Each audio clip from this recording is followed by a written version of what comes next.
आप देख रहे हैं नेटवर्क 31 मेरे यानी रणविजय के साथ। तो चलिए बढ़ते हैं आज की कहानी की ओर। लेकिन कहानी में आगे बढ़ने से पहले अगर आपने अभी तक इस चैनल को सब्सक्राइब नहीं किया है तो हमारे इस चैनल को सब्सक्राइब कर लेना। आज की कहानी एक हवेली की है।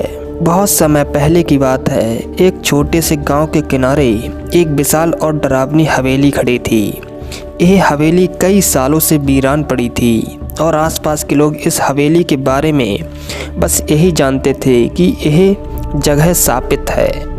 गांव वाले इसे भूतिया हवेली कहते थे और किसी भी कीमत पर उस हवेली के पास जाने से बचते थे। लेकिन क्या था इस हवेली का रहस्य? क्यों लोग इसे भूतिया मानते थे? आइए जानते हैं इस हवेली की रहस्य की कहानी। हवेली का निर्माण लगभग 200 साल पहले हुआ था। यह हवेली एक बड़े जमींदार ठाकुर रणवीर सिंह ने बनवाई थी। ठाकुर साहब एक समृद्ध व्यक्ति थे और उनका जीवन बहुत ऐशो आराम का था। उनके पास खेत खलियान, संपत्ति और बहुत सी ज़मीनें थीं। वे बहुत ही दयालु और न्यायप्रिय व्यक्ति माने जाते थे। लेकिन एक रहस्यमय घटना ने उनकी ज़िंदगी की दिशा बदल दी। ठाकुर साहब की शादी रानी सुहानी से हुई थी, जो बहुत ही सुंदर और बुद्धिमान थी। हालांकि रानी के मन में एक गहरा शौक था, क्योंकि वह संतान सुख से वंचित थीं। उन्होंने कई बार उपासना व्रत किए, लेकिन कोई संतान नहीं हुई। रानी के दिल में यह डर था कि कहीं यह समस्या ठाकुर साहब के परिवार की नस्ल को ख़त्म ना कर दे। इसी कारण रानी ने एक साधु से मिलकर उपाय करने की सोची। साधु ने रानी को एक अजीबोगरीब उपाय बताया।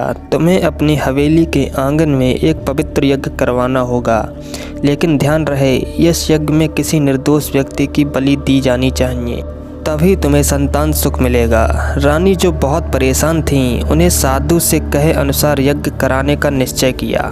रानी ने यज्ञ के लिए एक निर्दोष युवा लड़के को चुना। वह लड़का गांव का एक सामान्य लड़का था, जिसका नाम रघु था। रघु को रानी ने हवेली में बुलवाया और उसे वहां यज्ञ की आड़ में बलि दे दी। जैसे ही यज्ञ संपन्न हुआ, रानी को संतान सुख की प्राप्ति हुई।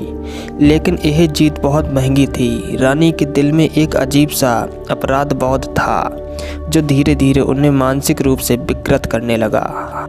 ठाकुर रणवीर सिंह को यह बात कभी नहीं पता चली, लेकिन हवेली में कुछ अजीब घटनाएं घटने लगीं। रघु की मौत के बाद हवेली के आंगन में खून के धब्बे दिखाई देने लगे, जो कभी नहीं मिटे।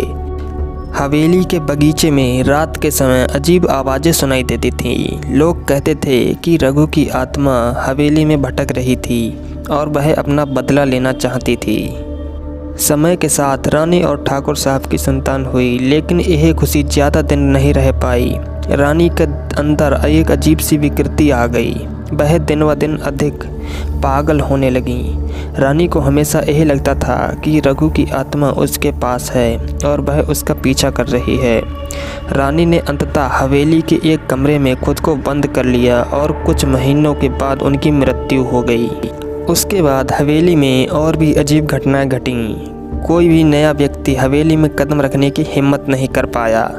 धीरे धीरे हवेली वीरान हो गई और लोग इसे भूतिया हवेली के नाम से जानने लगे। कई सालों बाद गांव में एक युवक अर्जुन आया था, जो एक महत्वाकांक्षी लेखक था। उसने हवेली के बारे में सुनी हुई कहानियां सुनी और उसका ध्यान आकर्षित हुआ। अर्जुन को यह मान्यता थी कि अगर कोई जगह सचमुच भूतिया होती है तो वहाँ का इतिहास और घटनाएं अवश्य छुपी होती हैं।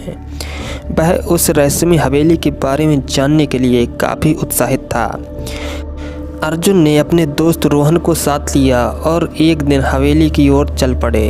हवेली के पास पहुंचते ही दोनों को अजीब सा एहसास हुआ।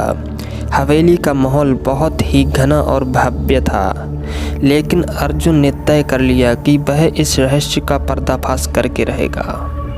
हवेली अंदर से बहुत ही डरावनी थी। दीवारों पर पुरानी चित्रें लटकी हुई थीं, जिनमें से कुछ की आंखें तो मानो जीवित थीं। फर्श पर पुराना और सड़ा हुआ लकड़ी बिछा हुआ था। अचानक अर्जुन की नज़र एक कमरे के अंदर पड़ी, जहां एक बड़ा दर्पण था। उस दर्पण में अर्जुन ने एक अजीब सी छाया देखी। पहले तो उसे अनदेखा किया। लेकिन जब वह पास गया तो उसे महसूस हुआ कि वह छाया किसी व्यक्ति की थी जो अचानक हिलने डुलने लगी थी। अर्जुन ने साहसिक कदम बढ़ाते हुए उस कमरे में प्रवेश किया। जैसे ही वह दर्पण के पास पहुंचा, अचानक कमरे का तापमान ठंडा हो गया और उसकी टार्च बुझ गई। अर्जुन ने देखा कि दर्पण में एक महिला की भूतिया छाया थी जो धीरे धीरे उसे अपनी ओर खींच रही थी। अर्जुन ने झट से अपनी आंखें बंद की और हिम्मत जुटाकर कमरे से बाहर भागने की कोशिश की। अर्जुन और रोहन बाहर निकले और अर्जुन ने अपनी लिखाई में हवेली का सच पता करने की ठानी। उसने स्थानीय बुजुर्गों से हवेली के बारे में और अधिक जानकारी ली। एक दिन एक पुराने गांव वाले ने एक चौंका देने वाली बात बताई। वो जो रघु की आत्मा है वह असल में एक अंधेरे श्राप का हिस्सा है। जिस दिन रघु की बलि दी गई उस दिन से हवेली पर श्राप लग गया था और रानी सुहानी की आत्मा भी अपने पापों से मुक्ति के लिए भटक रही है। तो दोस्तों, आज की कहानी बस यहीं तक थी। मिलते हैं आपसे किसी नई वीडियो में, तब तक